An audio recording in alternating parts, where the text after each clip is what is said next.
Let us start with very interesting subject, that is direct tax. Uh, Now, as far as intermediate syllabus is concerned, it is there for 100 marks. At the same time, even for finals, it will be asked for 100 marks. तो इसके लिए this entire subject is very important subject. Secondly, not only from the examination perspective, but also from real life or practical life perspective, this subject will be very crucial because आपको खुद का तो income tax return file करना ही पड़ेगा. Maybe if you start your consultancy, then direct tax is one of the crucial area of practice, as well as indirect tax. But indirect tax we'll learn in group 2. In group Okay. 2, we are going to focus on direct tax part, right? So this part will be covering 100 marks syllabus, which will consist of 3 parts. One is Income Tax Act basics, then heads of income and computation of total income, and then tax management, administrative procedure and ICDS. तो ऐसे 3 parts में ये divide हो गया है. तो this will be basics will be for 10%, that is first 10% marks, like 10 marks. Then heads of income and computation of total income is पे 70%. तो you can say majority part आपका इधर ही कवर हो जाएगा. And then tax administration management, उसको पे कैसे करना है, कभी करना है, कितना परसेंटेज में करना है. एंड जैसे अकाउंट्स में हमने अकाउंटिंग स्टैंडर्ड देखा, वैसे टैक्स में आपको आईसीडीएस रहेगा, that is income computation and disclosure standards. वो सब पार्ट मिलके 20 मार्क्स को रहेगा. So that is how your whole syllabus is divided, 10 marks, 70 marks and 20 marks. अभी पहले को just this is like a disclaimer for first few lectures. When I will explain certain terms, you will find it difficult to understand, but I will keep saying those terms, because once you're used to those terms, then it will be for you to recognize the tax computation. जैसे अभी यहाँ पे आप लोग एक word पढ़ोगे, heads of income. अभी heads of income ये इंग्लिश वाइज तो समझते हैं कि हेड्स ऑफ इनकम, तो अलग अलग हेड्स रहेंगे, बट कितने हेड्स ऑफ इनकम है, उसका कंप्यूटेशन कैसे करने का, कौन से इनकम पे टैक्स कंप्यूट करने का, तो वो पार्ट हमें याद रखना पड़ेगा, ध्यान से फोकस करना पड़ेगा. As you can see that there are total 5 heads of income. One is salary, then house property, then business and profession, then capital gains, and lastly income from other sources. So these 5 heads of income are there. तो वो पांचों heads of income add करके हमें total income मिल जाएगा, that is gross total income. इसमें से हम लोग डिडक्शन माइनस करेंगे तो आपको मिलेगा नेट इनकम, जिसके ऊपर हम लोग टैक्स कंप्यूट करने वाले. तो यहाँ पे आपका फोकस टैक्स में बहुत अच्छे से होना चाहिए, बिकॉज हर एक लेक्चर में हम लोग बहुत सारी नई चीजें सीखेंगे या फिर बहुत सारे नए नए कंसेप्ट लाएंगे. तो please don't miss a single lecture for taxation, because बीच में लेक्चर मिस आउट कर दिया तो आपको फ्लो चला जाएगा. And secondly, immediate revision is also essential for taxation, because आप first time सीख रहे हो, तो आपको कॉलेज में भी जब भी आपको टैक्स आएगा तभी आपको बहुत आसान जाएगा. तो from both the angles, focus on this subject properly. Now let us see what are the contents of this syllabus. Now basics will have constitutional validity, basic concepts, capital revenue receipts, then basis of charge and residential status. अभी ये जो अलग अलग terminology है, constitutional validity means how and when you are going to compute the income tax. That means income tax computation के लिए basis क्या है, कौन से केसेस में हम लोग इनकम टैक्स कंप्यूट करेंगे, किस किस के लिए इनकम टैक्स कंप्यूट करेंगे, वो सब आपको कंसेप्ट सीखना पड़ेगा. तो उसके लिए हम लोग ब्रॉडली डेफिनेशंस देखेंगे, definition of person, definition of SSC, then definition of previous year, definition of assessment year. ऐसे अलग अलग कंसेप्ट्स आएंगे जो हमें अच्छे से ध्यान से फोकस करना पड़ेगा. Then income which do not part of total income. Now see, there are this specific part is known as exemption section or exemption part. इसका मीनिंग है कि ये स्पेसिफिक इनकम आपके हाथ में टैक्सेबल नहीं होगा. For example agricultural income in India. तो अगर एग्रीकल्चरल इनकम है, लेट अस से if a person is farmer and farmer ने 1 करोड़ का भी इनकम जनरेट किया, तो भी वो पूरा का पूरा इनकम क्या होगा, एग्जम्प्ट होगा, टैक्स फ्री होगा। एंड वैसा टैक्स फ्री क्यों होगा, because section 10, 11 and 13, 10, 11 and 13A, ये सेक्शन में जो भी इनकम रहेगा वो सब्जेक्ट टू सर्टेन कंडीशंस वो क्या रहेगा, एग्जम्प्टेड फ्रॉम टैक्सेस रहेगा। तो ये तो मैंने एक जस्ट एग्जांपल दिया, ऐसे अलग अलग हेड्स रहेंगे जो हमें फोकस करना पड़ेगा। Then you have heads of income and computation of total income and tax. अभी जो हम लोग बात कर रहे थे, there are total 5 heads of income. First is salary. Now salary income will be taxable whenever there is an employer employee relationship. मतलब आप कोई भी कंपनी में जॉब करने गए एंड आपको मंथली सैलरी मिलेगा या मंथली जो रेम्यूनरेशन मिलेगा उसको हम लोग ट्रीट करेंगे इनकम फ्रॉम सैलरी। सो हर एक हेड के लिए उन्होंने सर्टेन रूल स्पेसिफाई किया है कि कौन से सिचुएशन में एक इनकम, स्पेसिफिक इनकम टैक्सेबल होगा। सो that is the first you can से criteria, that is the heads of income, salary. तो जहाँ पे एम्प्लॉयर एम्प्लॉय रिलेशनशिप रहेगा वहां पे आपका इनकम कौन से हेड में टैक्सेबल होगा, सैलरी में टैक्सेबल होगा। Then you have got income from house property. अभी हाउस प्रॉपर्टी में इनकम कभी टैक्सेबल होगा, when I'm going to let out my house property। हाँ, letting out property मतलब मैंने किसी को रेंटल पे दिया प्रॉपर्टी एंड उससे कुछ रेंट कलेक्ट करवाया, तो हम लोग उसको बोलेंगे इनकम फ्रॉम हाउस प्रॉपर्टी, बराबर। तो अगर मैं हाउस प्रॉपर्टी को रेंट पे देता हूँ तो वो मेरा इनकम रहेगा हाउस प्रॉपर्टी का। लेकिन अगर मैंने प्रॉपर्टी को बेच दिया तो वो इनकम हाउस प्रॉपर्टी में नहीं आएगा, then it will be considered as income from capital gain. तो कोई भी एसेट बेच के इनकम होता है उसको हम लोग कंसिडर करेंगे income from capital gains. And कोई भी इनकम जैसे हाउस प्रॉपर्टी का इनकम जो लेट आउट करने से मिलता है उसको हम लोग ट्रीट करेंगे इनकम फ्रॉम हाउस प्रॉपर्टी। अभी house property income is restricted only for letting out of house property. लेकिन अगर मैंने बाकी एसेट्स लेट आउट किया जैसे मशीनरी है, फर्नीचर फिक्सर है, तो वो लेट आउट करने से जो इनकम मिलेगा that income will be taxable under income from other sources. Okay, then there are other assets also, not necessary आपके पास सिर्फ इनकम फ्रॉम हाउस प्रॉपर्टी या सिर्फ हाउस प्रॉपर्टी बेच के आपको इनकम मिलेगा, ये जरूरी नहीं है। ऐसा भी हो सकता है बाकी एसेट्स बेच रहे हो उससे आपको ये इनकम मिल रहा है। तो अगर मैंने शेयर्स बेचा है उससे अगर मुझे इनकम मिलता है तो भी वो इनकम क्या होगा, कैपिटल गेन्स के अंडर आएगा। कैपिटल गेन्स ब्रॉडली दो कैटेगरीज में डिवाइड होगा, short term capital gain and long term capital gain. Third is profits and gains from business and profession. अभी ये इनकम कौन सा है, जहां पे मेरा इनकम किसी बिजनेस रन करने से थ्रू जनरेट हो रहा है। फॉर एग्जाम्पल अभी a person who is a manufacturer, a trader, a retailer, a wholesaler, a service provider, सबका इनकम किधर जाएगा, बिजनेस में जाएगा। अभी प्रोफेशन मतलब now you have started your career as a cost accountant, but जब भी आप लोग कॉस्ट अकाउंटेंट बन जाओगे and you will decide that I am going to start my practice और I am going to render consultancy services, तो आपका income भी कौन से हेड में आएगा, income from business and profession में आएगा। तो इसमें राइट फ्रॉम शू पॉलिश वाले से लेके शू मैन्युफैक्चरर, सीमेंट इंडस्ट्री से लेके बिल्डिंग कंस्ट्रक्शन तक, तो सभी इंडस्ट्रीज में कवर अप हो जाएगा।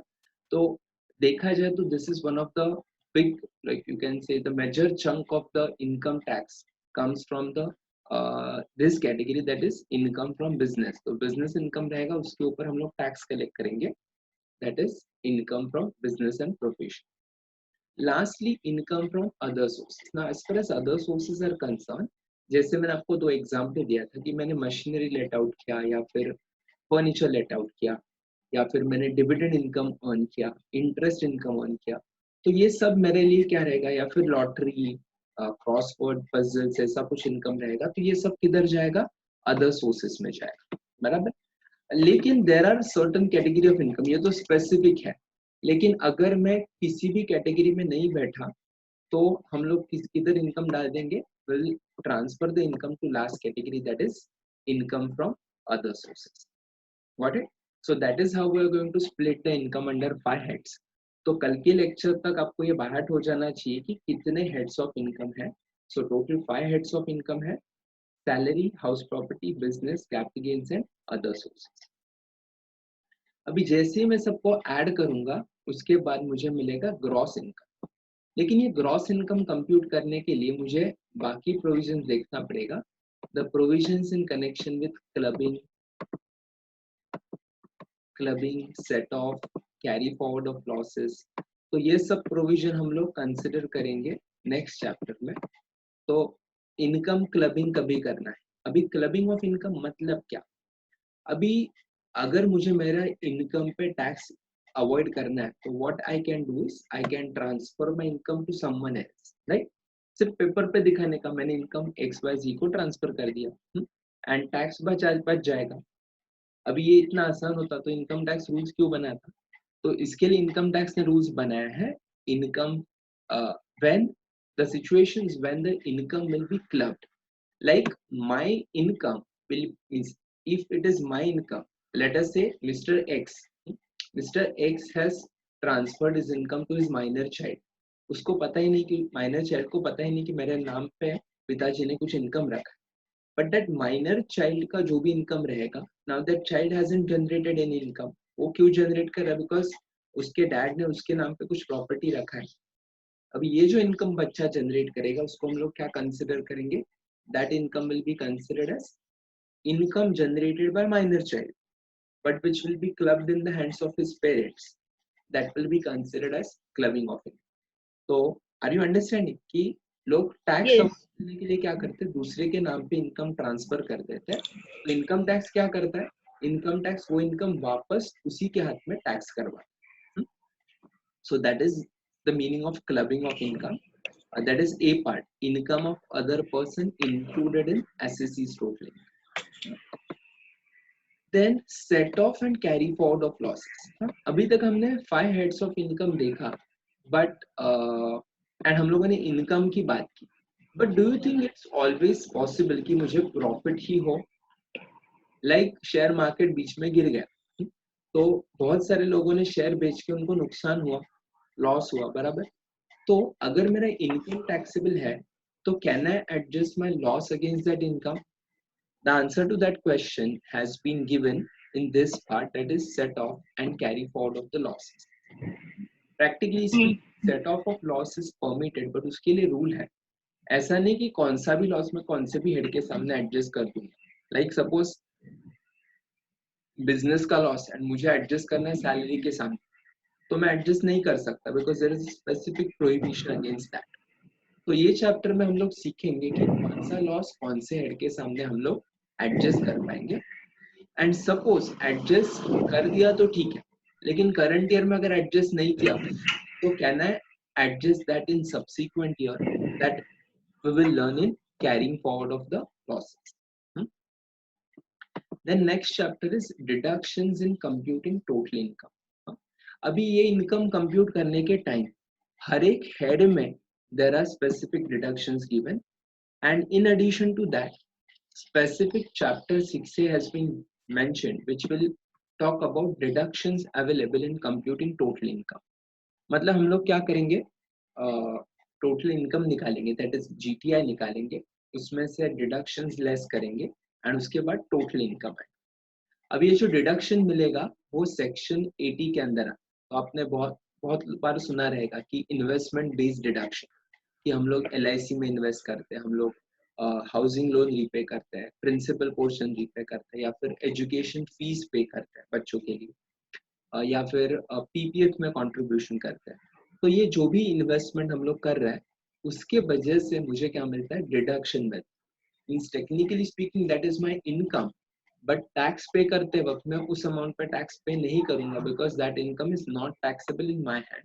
That income will be taxable after deduction. तो डिडक्शन लेस करने के बाद जो इनकम रहेगा वही इनकम मेरे हाथ में क्या होगा? टैक्सेबल हो जाएगा। सो that is deduction. The next part is rebate and reliefs. अभी देखो, आपने ऐसे आज के दिन आपने बहुत सारा नया नया टर्म सुना रहेगा कि रीबेट भले ही आपने सुना है, लेकिन विथ रेफरेंस टू टैक्स उसका मीनिंग या उसका अंडरस्टैंडिंग क्या है कि मैं जो टैक्स कंप्यूट करता हूँ उसमें मुझे कंसेशन मिलेगा। So deductions are given for income and rebate and relief is given for tax liability. तो जो भी हम लोग rebate या relief देखेंगे वो किसके अगेंस्ट अवेलेबल होगा? Against the tax liability. तो रिलीफ मिलेगा, देन इनकम 5 लाख तक है तभी आपको रिबेट मिलेगा. So this rebate is available against the tax liability. या फिर मार्जिनल इनकम. तो ये सब कैलकुलेशन हमें देखना. तो इसके लिए ये जैसे मैं आपको फर्स्ट लेक्चर में बताया, this subject is a combination. यहाँ पे आपको प्रैक्टिकल भी सीखने को मिलेगा एंड थ्योरी भी सीखने को मिलेगा, because there will be few concepts which are theoretical concepts and उसी के हम लोग प्रैक्टिकल क्वेश्चन सॉल्व करेंगे, तभी आपको आइडिया आएगा कि ये एग्जैक्टली कैलकुलेशन हमें किस तरीके से करें. Okay, then applicability rates of tax and tax liability. Now this is very important part. Like आप देखते रहोगे हर एक साल बजट आता है, right? In the month of Feb the budget comes and then that budget describes the provision about the tax computation. अभी भले ही वो प्रोविजन हर एक साल चेंज होता रहेगा, लेकिन उसका जो बेस है या फिर जो method of computation of tax है वो तो सेम रहेगा. तो इसके लिए आपको slab wise taxation and special rate of tax, ये जो कॉन्सेप्ट है वो आपको अच्छे से समझना पड़ेगा कि इनकम स्लैब वाइज कभी टैक्सेबल होगा एंड स्पेशल रेट से कभी टैक्सेबल होगा. सो that will be studied in this chapter, applicable rates of tax and the tax liability. Then you have assessment of income and tax liability for different person. आज के lecture में हम लोग देखेंगे definition of person and definition of एसेसी कि exactly किस किस के लिए हमें इनकम कंप्यूट करना है एंड उसका टैक्स कंप्यूटेशन किस तरीके से करना है. तो उसके लिए हम लोग सीखेंगे कि individuals, HUF, firms, LLP, association of persons या कोऑपरेटिव सोसाइटी, इनका टैक्स कंप्यूटेशन कैसे करना. तो कुल मिला के सेक्शन बी जो है वो लगभग 70 मार्क के लिए आपको पूछेंगे. Then you have tax management, administration and ICDS provisions. Now in income tax there is one very important concept which you might have heard about is TDS. ये अपने अकाउंट्स में भी क्या रहेगा? TDS, TCS या एडवांस टैक्स. इसका meaning है tax deducted at source and tax collected at source. कि इनकम कंप्यूट करते हो, टैक्स कंप्यूट करते हो, there is a possibility that person may not be ready to pay tax, right? अभी उसको टैक्स कैसे भरवाएंगे उससे? तो एक तरीका है, instead of the person himself paying the taxes, what they will do is they will cut the tax well in advance and deposit by the payer to income tax department. For example, suppose Sakshi is a cost accountant and I am paying her professional fee. And while paying her professional fee, what I will do is I will deduct 10% as the TDS. तो let us say मैंने उसको 1 lakh rupees का फी दिया, तो 1 लाख में से मैं 10% tax cut कर लूंगा, तो 1 लाख का 10% आएगा 10,000, तो मैं उसको नेट 90,000 पे करूंगा. अभी साक्षी विल से रही मैं मुझे कम फीस मिल रहा है, तो ऐसा नहीं है. मैं 10,000 डिडक्ट करके इनकम टैक्स को डिपॉजिट करूंगा. मतलब I will deposit that amount in the name of Sakshi, that I am depositing 10,000 on her behalf. तो साक्षी क्या करेगी? ईयर एंड के बाद she will compute her income, she will compute tax liability and उसके बाद she will take the credit of the TDS. तो TDS part अभी तो मैंने आपको सिर्फ कंसेप्ट बताया, बट बाद में हम लोग डिटेल में देखेंगे कि TDS किस तरीके से होगा. TCS tax collected at source, अभी हर एक टाइम TDS पॉसिबल नहीं है, तो वो सिचुएशन में TCS होगा. तो TCS is applicable in selected cases, very few cases TCS is applicable and majority of the transactions TDS is applicable. Then advance tax. Abhi advance tax means the person himself will be paying taxes to department, so that will be known as an advance tax. Then you have administrative procedure. अभी ये तो पता चल जाएगा हमें section B सीखने के बाद कि इनकम कंप्यूट कैसे करना है, टैक्स कंप्यूट कैसे करना है. बट उसके बाद once you know that how to compute income and how to compute tax, the next important step is how to pay taxes that we have studied here, TDS, TCS and advanced tax. And now administrative procedure means how should I intimate to tax department कि मैंने कितना income generate किया, कितना tax आया, मैंने कितना tax पे किया, ये सब मुझे क्या करना पड़ेगा, इनकम टैक्स को इंटीमेट करना पड़ेगा and this intimation will be done through returns. तो मैं रिटर्न्स सबमिट करूंगा डिपार्टमेंट को एंड फिर डिपार्टमेंट क्या करेगा, वेरीफाई करेगा एंड वेरीफाई करके मेरा असेसमेंट करेगा। अभी assessment it is like your paper assessment. अभी आपको मैंने क्वेश्चन पूछा, आज आपका डायरेक्ट टैक्स का टेस्ट दिया, आपको पूछा आपको कितने मार्क्स मिलेगा, तो आप लोग तो 100 ही बोलोगे, because what you will say कि अरे हमें तो सब मार्क्स मिलना चाहिए। But once the paper goes in the hands of the examiner, तो एग्जामिनर क्या बोलेगा, अरे आपको इतना मार्क्स तो मिलना नहीं चाहिए। तो इसके लिए वी विल कंसिडर कि चेकिंग करने के बाद आपको एक्चुअली कितना marks, so that will be done by the income tax officers. So that is this part, intimation and concept of assessment. And last part is ICDS. ICDS means income computation and disclosure standards. So income computation and disclosure standards में हम लोग देखेंगे कि income compute कैसे करना है and उसका disclosure standard कैसे है, मतलब इनकम टैक्स डिपार्टमेंट ने कौन कौन सा रेगुलराइजेशन, सॉरी, कौन कौन से रेगुलेशंस इशू किया है जिसके हिसाब से मुझे इनकम कंप्यूट करना पड़ेगा एंड टैक्स कंप्यूट करना पड़ेगा। So if you consider the entire section C, this will be asked for about 20 marks. Like we discussed in the first lecture, at 100 mark में से 20 to 25 marks MCQs, true or false, match the following ऐसे रहेगा। तो tax में very important is your concept should be clear. छोटे छोटे concepts रहेंगे हर एक हेड्स रिलेटेड, या अभी तक हमने जितने चैप्टर्स देखे हर एक चैप्टर के रिलेटेड कुछ कंसेप्ट्स रहेंगे। तो कंसेप्ट बेस्ड क्वेश्चंस आपको वो 25 मार्क्स में पूछते ही, प्लस इन बिटवीन जो 7 में से 5 क्वेश्चन अटेम्प्ट करने, उसमें आपको कभी थ्योरी कभी प्रैक्टिकल क्वेश्चन पूछते, कभी कभी कॉम्बिनेशन पूछते, A part practical B part theory. Only thing is the last question is usually a theory question. Generally उसमें short notes या similar kind of questions they ask. So accordingly you can prepare the entire tax subject. Got it? Clear till now? Yes. Yeah, good. Sir वो clubbing of income है ना, उसमें जो other party का जो income कर रहा है वो रिलेटेड पार्टी ही रहेगा क्या? Yes, it will be a related party. Now see, आप practically सोचो, suppose अर्पिता को टैक्स बचाना है खुद का, हाँ? Will she transfer income to unknown person for avoiding taxes? No. No. क्यों? पता चला कि टैक्स बचाने के मैं टैक्स बचाने जा रहा था लेकिन मेरा पूरा इनकम ही चला गया, तो obviously that won't happen. Like tax बचाने के लिए आप आपका इनकम किसी अननोन पर्सन के हाथ में दे दो। See when you donate then it is a different concept, because then you don't expect anything in return. अगर आप कुछ एक्सपेक्टेशन नहीं कर रहे हो तो वो डोनेशन हो जाएगा, लेकिन जहाँ पे आपको टैक्स इवेजन करना है तो usually you will do with the related party, right?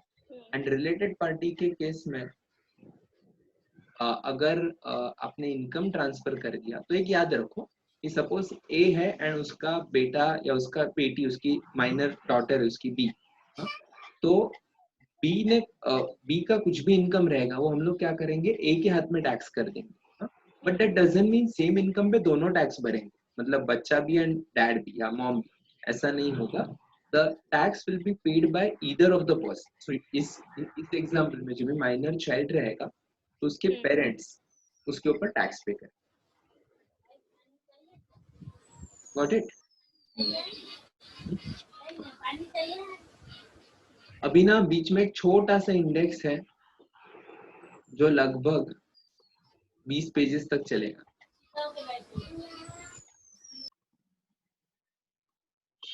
तो एक काम करो, सीधा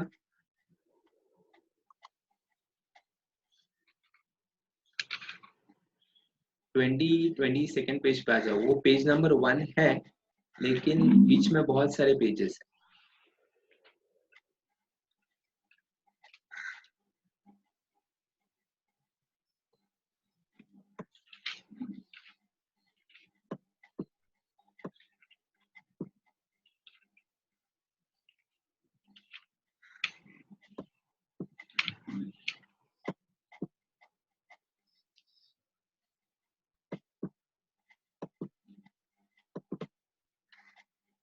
ओके, तो इस चैप्टर में हमें कहाँ पे फोकस करना है? First is what is direct and indirect tax, will see what is the distinguish between कि डायरेक्ट टैक्स किसे बोलते हैं, इनडायरेक्ट टैक्स किसे बोलते हैं.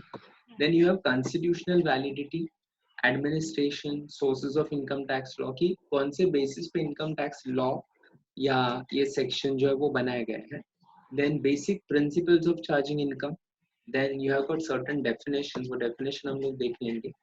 And then we will check which kind of income is taxable, like rounding off of income, rounding of tax, capital versus revenue receipts, then tax planning, tax evasion, and diversion and application of income. तो ये अलग अलग concepts आपको first chapter में सीखना है, right? So first we'll start with the basic difference between the direct tax and the indirect tax.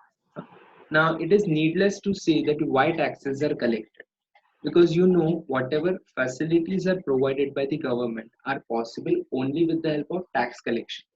Government क्या कर रहा है आज के दिन में, टैक्स कलेक्ट कर रहा है लोगों से, and then the tax amount is used for providing the facility. अभी आपके घर के इधर जो रोड्स बना है या फिर स्कूल बने हैं, गवर्नमेंट स्कूल्स, या फिर इलेक्ट्रिसिटी सप्लाई हो रहा है, तो ये जो बहुत सारे फैसिलिटीज प्रोवाइड हो रहे हैं, तो that is been provided by the government with the help of the tax collection. तो इसके लिए गवर्नमेंट का one of the major sources of revenue is direct and indirect tax. अभी initially मतलब long back इनकम टैक्स का main focus रहता था, sorry government का मेन फोकस रहता था इनकम टैक्स पे. मतलब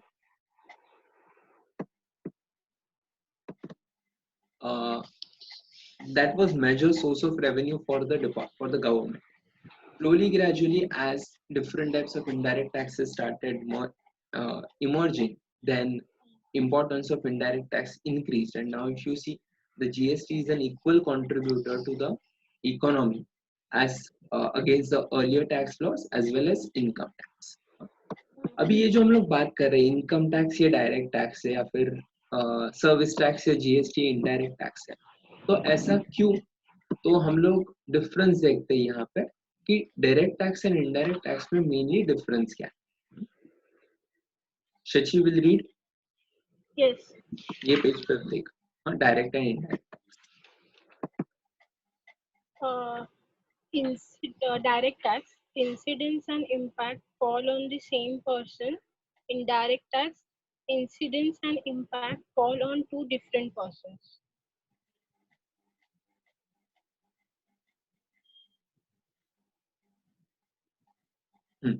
अभी इसका मतलब क्या है? इसका मतलब है incidence and impact. मतलब for example Shachi is generating income, so suppose she is an employee and she is getting salary from the employer, तो उसका टैक्स किसको भरना पड़ेगा? शची को खुद को ही भरना पड़ेगा. That is out of her income. तो सपोज उसका इनकम 8 लाख है, तो जो भी टैक्स पे करना है उसको खुद की इनकम से ही पे करना पड़ेगा. She can not collect that tax from someone else, right?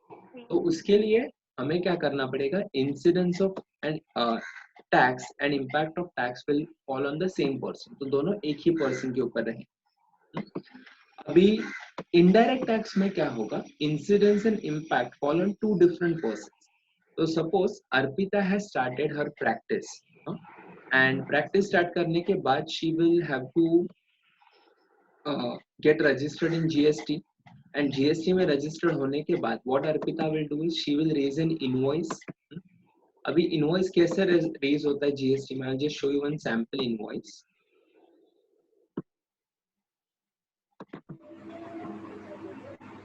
Suppose bill amount है 1 लाख का,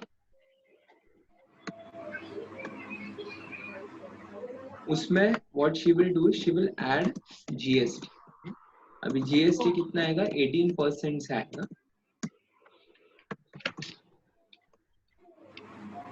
तो टोटल और इनवॉइस अमाउंट कितना होगा? 1,18,000. Correct? Now this invoice is raised by whom? Is raised by Arpita, and it is raised on whom? Suppose ABC Limited. तो अर्पिता ने ABC Limited पे ये इनवॉइस रेज किया, 1 लाख का बिल जिसके ऊपर 18% से जीएसटी चार्ज कर दिया, सो टोटल इनवॉइस हो गया 1,18,000। लेकिन यहाँ पे even though Arpita is the tax payer, because tax charge कौन कर रहा है? अर्पिता कर रही है, एंड टैक्स पे भी कौन करेगा? अर्पिता ही पे करेगी गवर्नमेंट को। लेकिन is Arpita paying tax from her own pocket?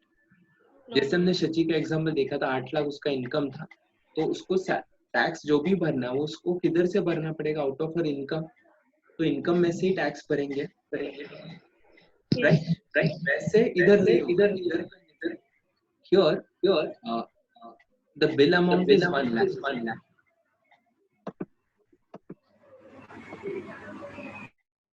Bill amount is 1 lakh, and on which we will add 18%. So total invoice amount will be 1,18,000. So even though Arpita is the taxpayer, but she is not paying from her pocket, but she is collecting from someone else. तो यहाँ पे tax incidence एक आदमी पे हो रहा है and tax पे दूसरा एक पर्सन का है। तो टैक्स हम लोग बोल रहे हैं अर्पिता को भरना है, लेकिन अर्पिता क्या कर रही है? She is acting as a mediator between the customer, that is ABC, and the department, कि वो कस्टमर से टैक्स कलेक्ट करेगी एंड डिपार्टमेंट को पे करेगी। अभी डिफरेंस समझ में आ गया डायरेक्ट एंड इनडायरेक्ट टैक्स में? Yes. Yes, sir.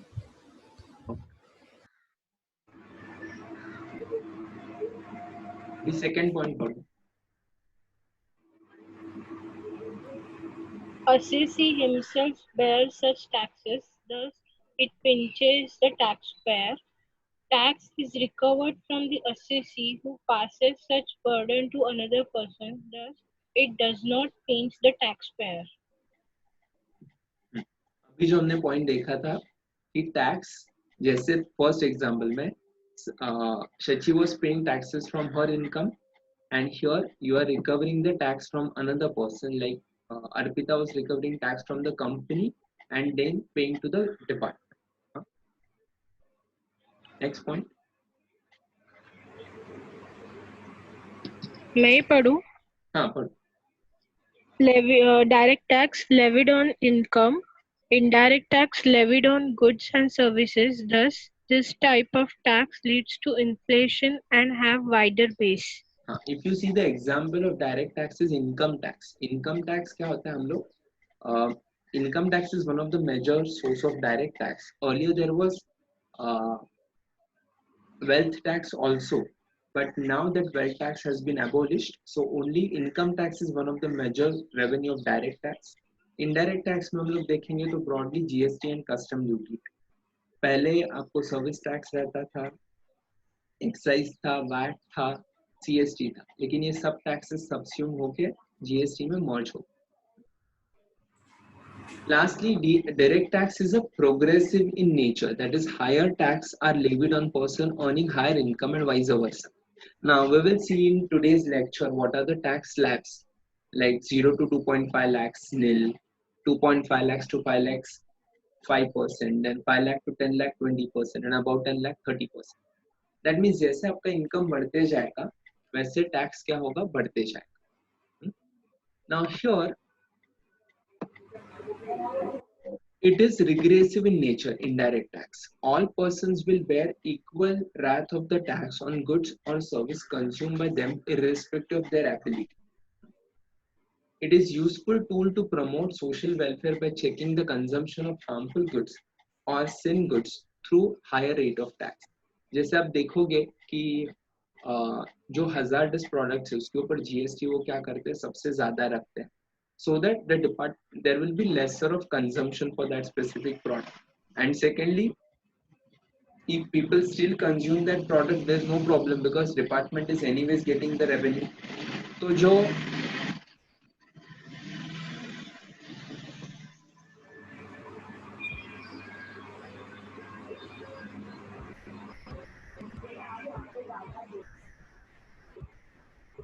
तो जो hazardous product रहेगा या फिर जो product sin product रहेगा, sin मतलब the consumption of which is harmful to us, so that will be considered as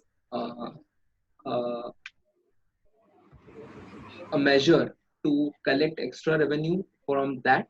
And secondly, by imposing high rate of tax, people will prefer to consume it less. अभी यहाँ पे जो ऊपर mention था point regressive nature, अभी regressive nature मतलब क्या, आप शॉप में जाते हो बराबर, अभी सपोज आप मैकडोनल्ड्स में गए एंड आपने पिज्जा ऑर्डर कर, अभी वहां पे आपका प्रॉपर्टी 200 करोड़ है, 100 करोड़ है, या 1 लाख है, या कुछ भी नहीं है, आपका जीएसटी का रेट क्या रहेगा, सेम रहेगा. There will not be distinguish between the person who is rich और the person having capacity or ability to pay taxes as compared to other person who doesn't have the ability to pay taxes. So that's why this segregation is there. That's why that segregation is there in direct tax, because direct tax कैसा है, progressive. Progressive means जैसे आपका income बढ़ता जाएगा वैसे tax बढ़ते जाएगा, लेकिन इनडायरेक्ट टैक्स में स्पेशली जीएसटी में ये करना थोड़ा मुश्किल है. इसके लिए डिपार्टमेंट क्या करता है, जो इसेंशियल प्रोडक्ट्स है उसके ऊपर जीएसटी नहीं लगाता, लेकिन जो नॉन इसेंशियल प्रोडक्ट्स उसके ऊपर जीएसटी चार्ज करता.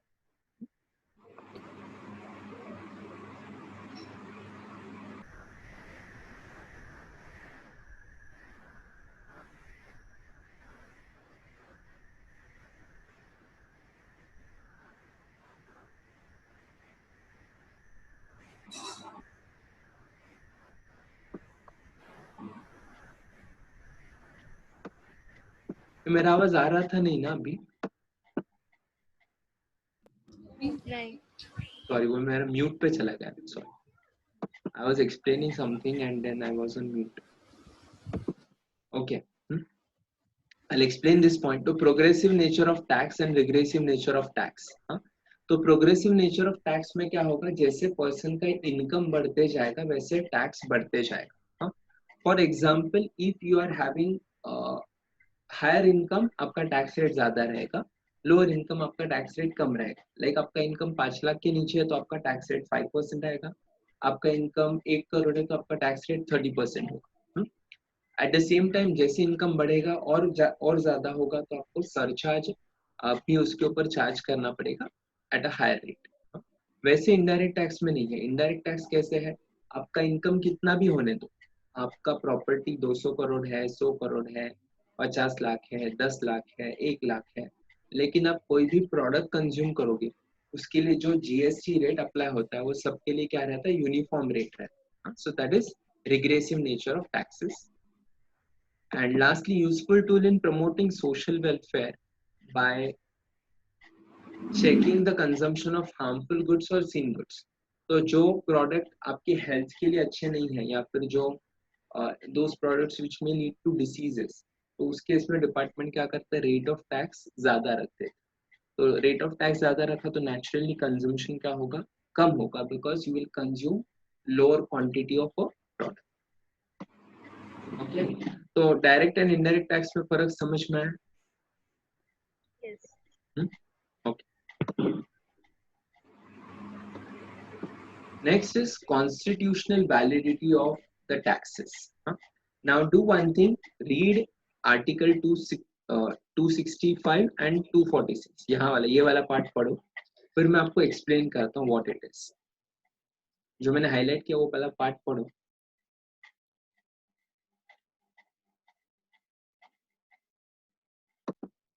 Yeah. So what article 265 says, constitution lays down that no tax shall be levied or collected except the authority of law. So that means except income tax law, there is no other authority which has got right to collect income tax. Because income tax इसके लिए ना central level पे collect होगा, it won't be collected on state level. See, इसके लिए देखो, आप नीचे देखोगे 246 में तो 3 उन्होंने bifurcation किया है, unit list, state list and concurrent list. Union list, state list and concurrent list. Union list मतलब क्या, जहाँ पे सिर्फ सेंट्रल गवर्नमेंट को पावर है to impose any kind of tax. अभी जैसे मैंने एग्जांपल दिया कि इनकम टैक्स कलेक्ट करने का राइट्स, पूरा राइट्स किसके पास है, सेंट्रल गवर्नमेंट के पास है, तो ये किधर जाएगा, यूनियन लिस्ट में जाएगा. State list, only state government has the power of legislation on subject matters covered under this list. Earlier, if you remember, VAT था, तो VAT was applicable for a transaction of sale of goods within the state. कि मैं महाराष्ट्र में हूँ और मैंने दूसरे किसी पर्सन को महाराष्ट्र में ही प्रोडक्ट बेचा, तो हम लोग इसको क्या कंसिडर कर सकते हैं, we can consider this as local transaction, intra state transaction जिसके ऊपर वैट लगता था, so that used to come in state list. And concurrent list means both central and state government can pass legislation on the subject matter. जैसे अपना GST है, तो GST में central GST भी आता है, सीजीएसटी भी आता है एंड एसजीएसटी भी आता है, तो it is collected by both central and state government.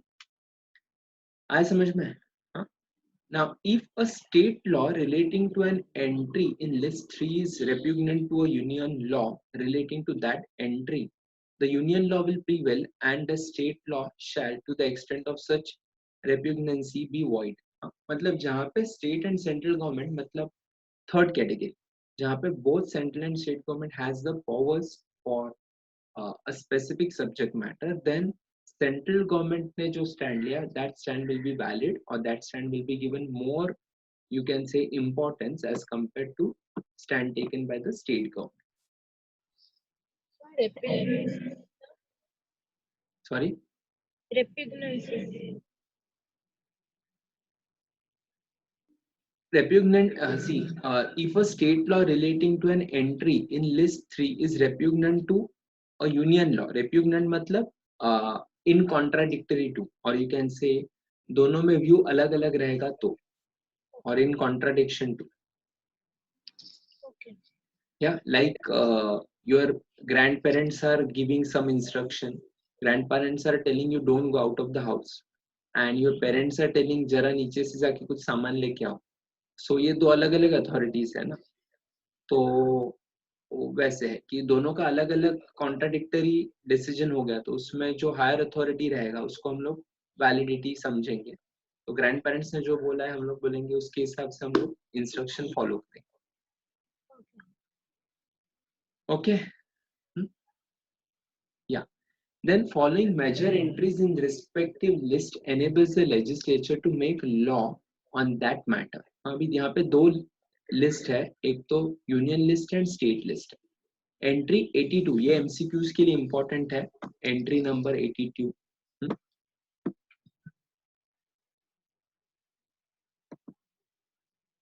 Taxes on income other than agricultural income, and entry number 46, taxes on agricultural income.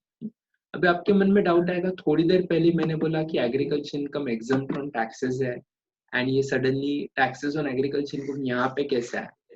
तो ये जो एंट्री है ये स्पेसिफिक बोलता है कि एग्रीकल्चरल इनकम का टैक्स, मतलब जो state based authorities है, they have got right to collect certain percentage or certain proportion of tax from them. जैसे आप प्रोफेशन टैक्स पे करते हो, तो प्रोफेशन टैक्स पे करने का राइट्स या कलेक्ट करने का राइट्स किसको है? तो स्टेट गवर्नमेंट को है. तो certain taxes are collected by state government. Agriculture income में ये होता है कि एक पर्सन, लेट अस से mister A is having only income from agricultural activity, then that income is totally exempt from taxes. But why sir? क्या? क्यों, मतलब एग्रीकल्चरल इनकम क्यों एग्जम्प्ट होता है? Because हम लोग बाकी सब सहन कर सकते हैं लेकिन खाना पीना छोड़ नहीं सकते इसके, क्योंकि nothing matters when there is no food, right? Okay.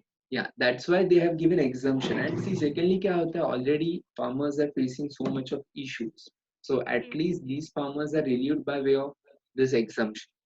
अबे आपके मन में डाउट आएगा, there are farmers who are only farmers. Okay. हाँ, अभी आपके मन में क्वेश्चन आएगा कि इतने बड़े बड़े फार्मर्स है जो करोड़ में कमाते हैं, लेकिन देखो जो फार्मर्स करोड़ में कमाते हैं ना, उनसे टैक्स कलेक्ट करने का डिपार्टमेंट ने दूसरा तरीका ढूंढ लिया. अभी जिसका इनकम इतना बड़ा होता है तो नेचुरली वो सिर्फ फार्मिंग नहीं करता, उसके साथ साथ सपोज मैं मैंगो प्रोडक्शन कर रहा हूँ एंड मैंगो से मुझे बहुत अच्छा प्रॉफिट हो रहा है, तो मैं चुप नहीं बैठूंगा ना, मैं सिर्फ मैंगो का ट्री से मैंगो उगा के उसको बेचना, इतना ही काम नहीं करूंगा. What I will addition to that, what I will do is I will have a pulp of those mangoes, वो मैं बेचूंगा या फिर उसका जैम बनाऊंगा या फिर उसके अलग अलग प्रोडक्ट्स बना के वो बेचूंगा, राइट? तो ये जो हम लोग अलग अलग एक्टिविटीज कर रहे हैं, तो ये सब एक्टिविटीज को can I consider agricultural income? No, बराबर, बिकॉज वो प्रोसेस्ड है ना, कि मैं सिर्फ मैंगो ट्री से मैंगो लाया एंड उसको उसका जूस बना है तो उससे ऑटोमेटिक जैम क्रिएट नहीं होगा, उसको एक मशीन में डाल के प्रोसेस के थ्रू जैम बनाना पड़ेगा, राइट। तो यहाँ पे नॉन एग्रीकल्चरल भी मेरा इनकम है। तो जहाँ पे पर्सन का agricultural income and non agricultural income होता है तो उसका टैक्स कंप्यूटेशन के लिए there is one new method, वो हम लोग सीखेंगे बाद में, बट उसका मेथड कंप्यूटेशन का अलग है पूरा। तो that person and up paying good amount of tax liability also. तो ऐसा मत सोचो कि इससे फार्मर का इनकम कंप्लीटली एग्जम्प्ट होता है। अगर उसने अलाइड एक्टिविटी से इनकम कमाया तो उसका इनकम भी क्या होगा, टैक्सेबल कैटेगरी में आएगा। Got it? Yes. ओके। लेकिन जो छोटे लेवल पे ऑपरेट कर रहे हैं, फिर जो सिर्फ फार्मिंग करते हैं, उनका पूरा इनकम क्या होगा, टैक्स फ्री हो जाए। Okay, then you have administration of the tax law. Tax administration कैसे होगा, अभी ऑल ओवर इंडिया आपको टैक्स को मैनेज करना है, तो it is not a joke to manage the tax all over the India, तो it has to be properly managed. तो ये मैनेजमेंट, हाँ अभी पानी पीने के लिए बहुत इम्पोर्टेंट है, फिर भी बिस्लरी बॉटल पे टैक्स क्यों लगता है? now see, if you see, there are instances where the water is provided at a lower cost or cheap rates, वहां पे आपको पानी पे टैक्स नहीं भरना पड़ता। सेकेंडली, जो बिस्लरी में पानी मिलता है that is a processed water, right. वो सिर्फ बॉटल भर के आपको बेचते नहीं है, that water is purified, it is processed, उसको अच्छे से बॉटल में पैक करके सील करके फिर वो सेल कर, बराबर। तो इसमें बाकी एक्टिविटीज भी आया। Second, you can consume normal water और बिस्लरी वाटर, तो that is up to you. Hotel में जैसे पूछते हैं आपको नॉर्मल बिस्लरी, नॉर्मल पानी चाहिए, बिस्लरी चाहिए, तो बिस्लरी चाहिए तो उसका रेट अलग रहता है। And if you see in hotel they charge you more amount. हाँ, तो मतलब 15 का बॉटल रहेगा तो 20-25 चार्ज करेंगे, 25 का रहेगा तो 50 चार्ज करेंगे, तो वो obviously they add up their amount of profit also, that's why. Sir add up amount जो है ना प्रॉफिट का, तो ये फार्मर जो बेचते हैं जो अपना प्रोडक्ट फर्स्ट लाइन में, हाँ। वो सप्लाई चेन होते होते प्रोडक्ट का कॉस्ट ज्यादा हो जाता है ना आगे जाके, हाँ, तो उनको share of profit sharing ratio दिया जाता है क्या? नहीं, it is like you sell off your product to me, then you see, basically if I sell my product, suppose I am farmer and I am selling my product to you and you are selling it subsequent, तो मैंने एक बार product तुम्हें बेच दिया, see I am not appointing you as an agent, right. मैंने agent appoint किया तो मैं शेयर ऑफ प्रॉफिट मांग सकता हूँ, बट जहां पे मैं आपको प्रोडक्ट बेच रहा हूँ then it is up to you कि उसको आगे कैसे बेचना है। Are you understanding? इसलिए ज्यादा फार्मर मतलब क्राइसिस हो जाते हैं। यस, क्योंकि बीच में लिंक होता है। And see, secondly we look at the margin also, like हम लोग बोलते हैं फार्मर को बहुत चीप रेट पे सेल करना पड़ता है एंड अल्टीमेटली जो बीच वाले लोग हैं वो ज्यादा पैसा लेते हैं। This is fact, no doubt about it. But see, अगर फार्मर खुद भी वो प्रोडक्ट लेके इधर आए ना, वो जो प्राइस पे बेच रहा है ना वो प्राइस पे वो बेच नहीं पाएगा। उसका 2-4 रीजंस है। एंड वो रीजन क्या है, basically see, when as a farmer मैं प्रोडक्ट बेचता हूँ तो मैं पूरा का पूरा बेच देता हूँ। सपोज मैंने 100 kg का माल उगाया तो मैं सब बेच देता हूँ आपको। अभी आगे, do you think it is practical for you to sell entire 100 kg of that fruits और vegetables whatever? Is it feasible for you? No, उसमें लॉस होगा, कोई कोई प्रोडक्ट बिकेगा नहीं। Second, it is perishable in nature, वो खराब हो जाएगा। थर्डली, कोई कोई प्रोडक्ट आज अच्छा है बट आप घर पे भी देखो, घर पे भी हम लोग मैंगो लाके रख देते हैं, वो कोई कोई मैंगोस फटाफट पक जाते हैं तो कोई कोई मैंगोस खराब हो जाते हैं, बराबर। तो जो फार्मर बेचेगा वो तो 100 बेचेगा ना, लेकिन जो फाइनल प्रोडक्ट बिकेगा that won't be 100, right, that will be less. And secondly, in between transport cost है, ऑपरेशन कॉस्ट है, ये जो बीच वाला कॉस्ट है वो भी एडिशनल कॉस्ट हो जाता है ना, उसके लिए वो प्राइस बढ़ जाता है। Okay, then we will see. हाँ, सॉरी, अपने ये पॉइंट रह गया ना। हाँ, तो मिनिस्ट्री ऑफ फाइनेंस के अंडर आएगा department of revenue, and department of revenue will be split into two category, one is CBDT and one is CBIC. अब ये जो सीबीडीटी है ना, वो that is central board of direct taxes. This authority will focus on collection and you can say recovery of tax, formulating rules and overall monitoring of the direct taxes. And जो CBIC है, जिसको पहले CBEC बोलते थे, अभी CBIC बोलते हैं, तो उसका मतलब है कि जो central board of indirect tax and customs है, तो वो जो इनडायरेक्ट टैक्सेस है, तो उसके ऊपर पूरा फोकस ये सीबीआईसी का रहेगा. तो सीबीडीटी फोकस करेगा इनकम टैक्स एंड दूसरे टैक्सेस पे, एंड सीबीआईसी फोकस करेगा जीएसटी एंड कस्टम्स पे. Okay, next mark, this is important, that sources of income tax law. अभी sources of income tax law क्या है, आप देखोगे तो ये इनकम टैक्स एक्ट कौन सा है, 1961 का है. जब आप लोग पैदा नहीं हुए थे, मैं भी पैदा नहीं हुआ था, तब का ये एक्ट है. बट डू यू थिंक 1961 का प्रोविजन हम लोग आज यूज करते हैं या फिर कर सकते हैं? Do you think it is practically possible? Practically तो नहीं, लेकिन उसको दिख तो रहा है कि 61 ही है करके. नहीं, प्रोविजंस क्रिएट करते हैं ना उसके ऊपर. यस, 61 में क्या हुआ, बेसिक प्रोविजंस आ गया, मतलब इनकम टैक्स एक्ट आ गया 1961. लेकिन उसके बाद क्या होता है, देयर आर एनुअल अमेंडमेंट्स. अभी बेसिकली इनकम टैक्स एक्ट ने डिसाइड किया ब्रॉड लेवल पे डिसाइड कर दिया कि हेड्स ऑफ इनकम कौन सा है, उसमें क्लबिंग कभी होगा, सेट ऑफ कभी होगा, डिडक्शन कभी होगा. तो ये सब बेसिक स्ट्रक्चर इनकम टैक्स 61 ने डिसाइड कर. अभी उसके बाद every year depending on the situation they have added certain scope of income and certain tax calculation. अभी जैसे देखो, आप देखोगे तो मोबाइल फोन बेच के प्रॉफिट होना, ये 1961 में एक्टिविटी रहेगा? नो, कभी तभी मोबाइल था ही नहीं, या फिर रहेगा फिर भी वेरी रेयर केसेस में लोगों के पास थे. तो नेचुरली कोई इनकम तभी था ही नहीं जो आज के जमाने में आया है, या फिर इंटरनेट कनेक्शन, वाईफाई, ये कंसेप्ट तभी था ही नहीं. तो ये जो भी नया नया टाइप का इनकम आ रहा है या फिर नए नए सोर्सेस ऑफ रेवेन्यूज आ रहे हैं, तो उसके लिए इनकम टैक्स क्या करता है, एनुअल अमेंडमेंट्स करता है. जो मैं आपको थोड़ी देर पहले बता रहा था कि फेब में बजट आता है एंड वो बजट प्रेजेंट करता है. अभी ध्यान से सुनो, that budget presents the provision for the next financial year. मतलब फेब 2019 में जो बजट आया, वो बजट में प्रोविजन कौन से साल का एक्सप्लेन किया रहेगा, 2019 and 20. Many students get confused with this कि exactly कौन से साल में प्रोविजंस आएगा. तो फेब 19 का बजट आपको बताएगा 2019-20 का प्रोविजंस. एंड ये पहले ही क्यों बताते हैं, बिकॉज ईयर शुरू होने के बाद बताया तो ये बराबर नहीं है ना. मतलब एक बार गेम स्टार्ट हो गया, उसके बाद आपने रूल चेंज कर दिया तो आपको चलेगा नहीं. To give you an example, आपको चेस आता है सबको?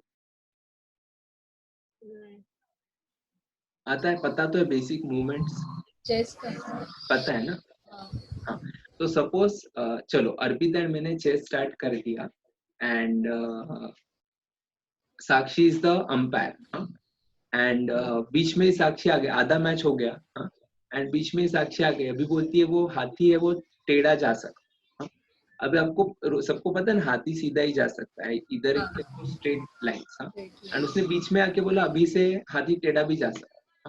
अभी ऐसे बीच में ही बोल दिया, रूल चेंज कर दिया, तो दोनों फंस सकते हैं ना पार्टी. अर्पिता भी फंस सकती है, मैं भी फंस सकता हूँ, बिकॉज हमारा प्लानिंग पहले दूसरे हिसाब से था. अभी आपने सडनली नया प्रोविजन लाया या नया कुछ कैलकुलेशन लाया तो मुझे जमेगा नहीं. इसके लिए इनकम टैक्स भी सेम रूल है कि आपको इनकम जनरेट, देखो मैं इनकम जनरेट कर रहा था, करने के बाद मुझे बोले इनकम पे 70% टैक्स या 35% टैक्स. तो I would have thought of ना कि इतना परसेंट टैक्स भरने से अच्छा मैं जनरेट ही ना करूं. तो इसके लिए कोई भी प्रोविजन जो आता है इनकम टैक्स का, वो ईयर शुरू होने के पहले आता है. So that will be considered as the you can say financial budget which is presented in the month of Feb. अभी ये बात दिमाग में डाल दो, आपके एग्जाम के लिए फेब 19 का बजट है जो प्रोविजन बोलता है फाइनेंशियल ईयर 2019-2020 के लिए। हाँ, क्योंकि income tax act is a annual tax, आपके एनुअल इनकम पे हम लोग टैक्स निकालेंगे, नॉट लाइक जीएसटी। अभी हमने जीएसटी का एग्जाम्पल लिया था, जीएसटी हर एक इनवॉइस पे चार्ज होगा, लेकिन इनकम टैक्स हर एक बिल पे या हर एक यू कैन से एवरी टाइम हमें इनकम टैक्स पे नहीं करना। हम लोग क्या करेंगे, इनकम एनुअल लेंगे, लेकिन टैक्स पे करने के लिए हमें टोटल इनकम मतलब पूरे साल में अप्रैल से लेके मार्च तक कितना इनकम था वो कंसिडर करके हमें टैक्स कंप्यूट करना पड़ेगा। तो ये जो एनुअल अमेंडमेंट्स है, तो फेब 2019 का बजट आपके एग्जाम के लिए है। अभी आप बोलोगे फेब 20 में भी एक बजट आया अभी recently, so that budget is obviously not applicable for you because that budget will be applicable for financial year 2020-21। अभी देखो, आपने भले ही दिसंबर में एग्जाम दिया बट तब तक ईयर ही खत्म नहीं हुआ, तो आपको वो प्रोविजन लाके फायदा ही नहीं ना। इसके लिए आपको प्रोविजंस कौन से साल का रहेगा, फाइनेंशियल ईयर 2019-20 का आपको प्रोविजंस रहेगा। समझ में आ रहा है? Yes. Are you understanding? Yes. हाँ, या तो ये जो फाइनेंस बिल है वो बिल सिर्फ एक बार पार्लियामेंट में प्रेजेंट हुआ तो दैट डजंट बिकम एक्ट। इसके बाद क्या होना पड़ता है, this finance bill has to be approved by both the houses of parliament and receives the assent of the president, then it becomes a finance act. So ऐसे ही कोई भी प्रोविजन एक्ट में कन्वर्ट नहीं होगा unless it has got the approval of other authority. Okay, if on the first day of the assessment year the new finance act has not been enacted, the provisions in force of the preceding year shall be made applicable। जैसे कभी कभी ये act मतलब ये provision approve होने में time जाता है, तो जैसे लेटेस्ट से अभी कोरोना थोड़ा लेट आया, बट सपोज कोरोना का इम्पैक्ट अगर पहले से ही हुआ रहता, लाइक बजट फेब में प्रेजेंट हुआ एंड मार्च फर्स्ट वीक से ये सब प्रॉब्लम होता, तो आपका budget wouldn't have been approved in the parliament. And अगर वो अप्रूव नहीं है तो वो करंट ईयर में कौन से रूल के हिसाब से टैक्स पे करें, तो उस केस में हम लोग क्या करेंगे, जो एग्जिस्टिंग फाइनेंस एक्ट है 2019 का उसी हिसाब से हम लोग टैक्स कंप्यूट करते थे, but now it has been approved, तो इसके लिए हम लोग नया प्रोविजंस अप्लाई करेंगे। Got it? And fortunately or unfortunately, last year, if you know, there the budget was presented uh, twice. एक बार पहले आया, बाद में एक बार revised budget आया था, in which the finance minister changed certain provision because of the you can say the economic conditions and economic slowdown. Certain amendments were made by the finance minister. तो वो बीच बीच में आपका अमेंडमेंट्स क्या हो सकता है, बीच में हो सकता है, तो वो बीच में भी अमेंडमेंट कर सकते हैं। तो as you can see here last point, besides these amendments, whenever they found it necessary, government will introduce amendments via ordinance or via the other acts. Okay, income tax act के साथ साथ income tax rules भी है जो आपको follow करना पड़ेगा। अभी रूल्स का पार्ट आपको इंटर लेवल पे कम है, इंटरप्रिटेशन में आपको ज्यादा काम में आएगा। तो एक्ट के कनेक्शन में रूल रहेगा, तो एक्ट में प्रोविजन बताया गया रहेगा, लेकिन वो प्रोविजन बताएगा कि मतलब वो उसको फॉलो कैसे करने का, that will be explained by the income tax rules part. Then you have circulars and clarifications by CBD. अब इसका मतलब है कि central board of direct taxes आपको इंटीमेशन या इंफॉर्मेशन कैसे देगा, तो that information will be given by way of circular and clarification. अभी इसको याद रखो, द बोर्ड में issue certain circulars and clarifications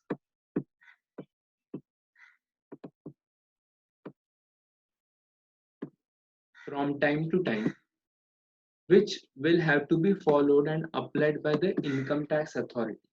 तो ये सब क्या करना पड़ेगा, इनकम टैक्स अथॉरिटीज को फॉलो करना पड़ेगा, जो भी सर्कुलर्स या नोटिफिकेशंस इशू हुआ है वो।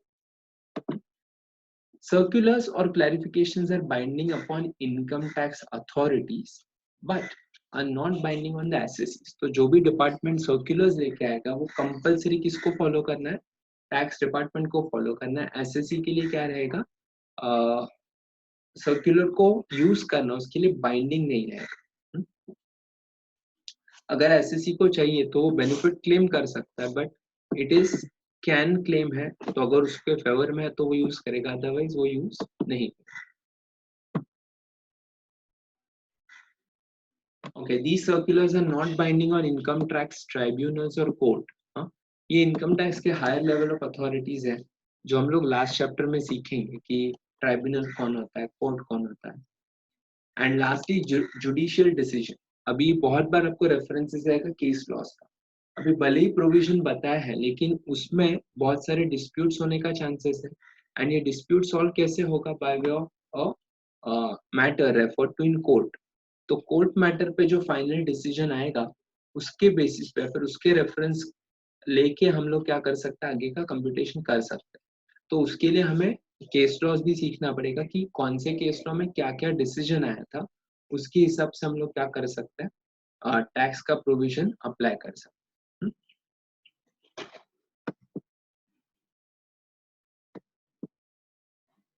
ओके, इसमें देखो हायरार्की वाइज सुप्रीम कोर्ट का जो डिसीजन रहेगा ना वो फुल एंड फाइनल हम लोग कंसिडर करेंगे, because supreme court is the highest authority in the tax, मतलब highest authority for any court. तो सुप्रीम कोर्ट का जो डिसीजन रहेगा वो फाइनल माना जाएगा।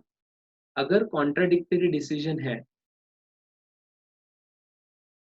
दो अलग अलग सिचुएशंस में, then decisions of larger bench और whether earlier or later shall always prevail। तो दो अलग अलग केसेस में सुप्रीम कोर्ट ने अलग अलग डिसीजन दिया, तो वो दोनों केस में से हम लोग कौन सा केस रेफर करेंगे जहां पे ज्यादा लोगों ने मिलके वो स्पेसिफिक डिसीजन दिया था, उस डिसीजन को कंसिडर करेंगे।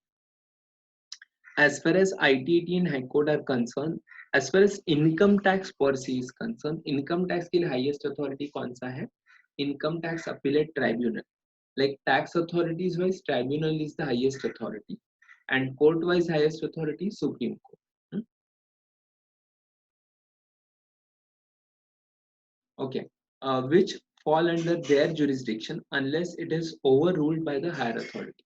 कि हाई कोर्ट के अगेंस्ट सुप्रीम कोर्ट में डिसीजन आया रहेगा तो हम लोग उसको यूज नहीं कर सकते नेचुरली। तो हाई कोर्ट में डिसीजन है वो आपके फेवर में है, मतलब वो केस का आपको रेफरेंस लेना है तो आप वो केस का रेफरेंस कंसिडर कर सकते हैं। So this was the constitutional background based on which income tax provisions have been decided. Now we will start with an interesting part now, that how we are going to compute the income of the person by understanding few definitions। तो वो definition हम लोग देखते हैं one by one।